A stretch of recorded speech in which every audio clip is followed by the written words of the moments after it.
What's going on, everybody? I'm Harrison Taylor and this is Steinbrenner Field. Let's head inside.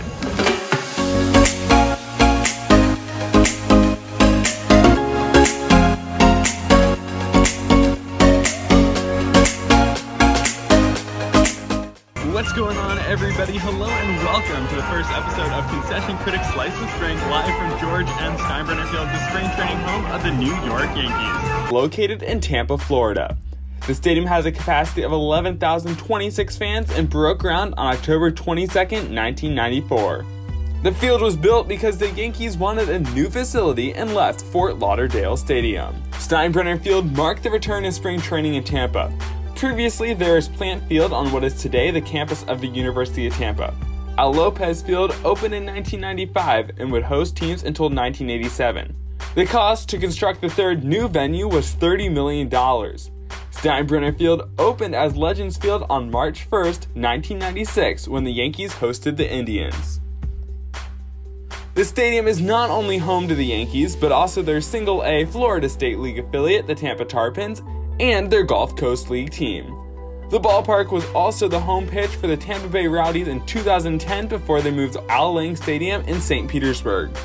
Legends Field adopted the name George M. Steinbrenner Field after Yankees owner and Tampa resident George Steinbrenner was in failing health on March 27, 2008. The stadium went through two renovations, first in 2006 to add more seating in right field, and again in 2016 to add new seats, an outfield concourse, as well as cabanas and suites. As part of the renovation, the Yankees entered into an agreement to stay in Tampa until at least 2046. Now it's time to cruise the concourse. When you first arrive to the field, you will park in the Raymond James Stadium lot located across the street from GMS Field. Once you cross the pedestrian bridge, there is a plaza overlooking the practice fields. After you enter security, you can head to the Monument Garden featuring the retired numbers and a statue of George Steinbrenner. You can also access the team store from this plaza. If you have a MasterCard, you're able to enter the stadium a half hour earlier than everyone else. Throughout the stadium, you can find retired numbers, as well as an outfield bar in right field and outfield seating in left field. Fans can also choose to sit in the bullpen club located on both sides of the concourse. Before we try some popcorn, let's test your knowledge in another pop quiz. How many numbers have the Yankees retired? Is it A, 19, B, 20, C, 21, or D, 22? Stay tuned for the answer later in the show. Today we'll be trying the refillable popcorn bucket, available from many locations throughout the stadium for $11. Alright, so we just got this giant popcorn. Let's go ahead and try it.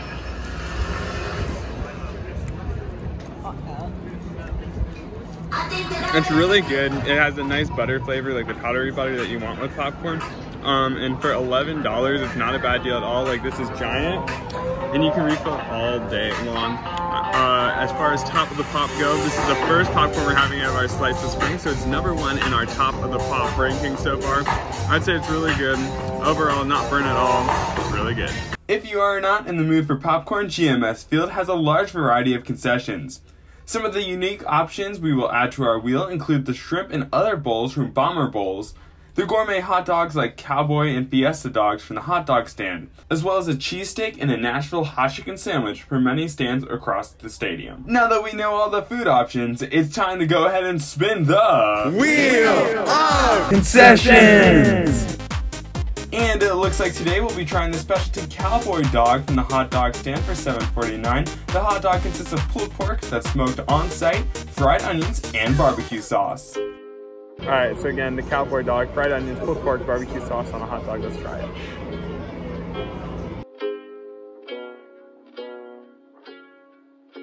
This hot dog's really good. So it has the crisp onions, and the barbecue sauce definitely has some like bacon or something that complements nicely with the pork on the dog. It's a good value price wise. So pop points wise, let's go ahead and say, let's do 4.5 out of 6 pop points on our scale.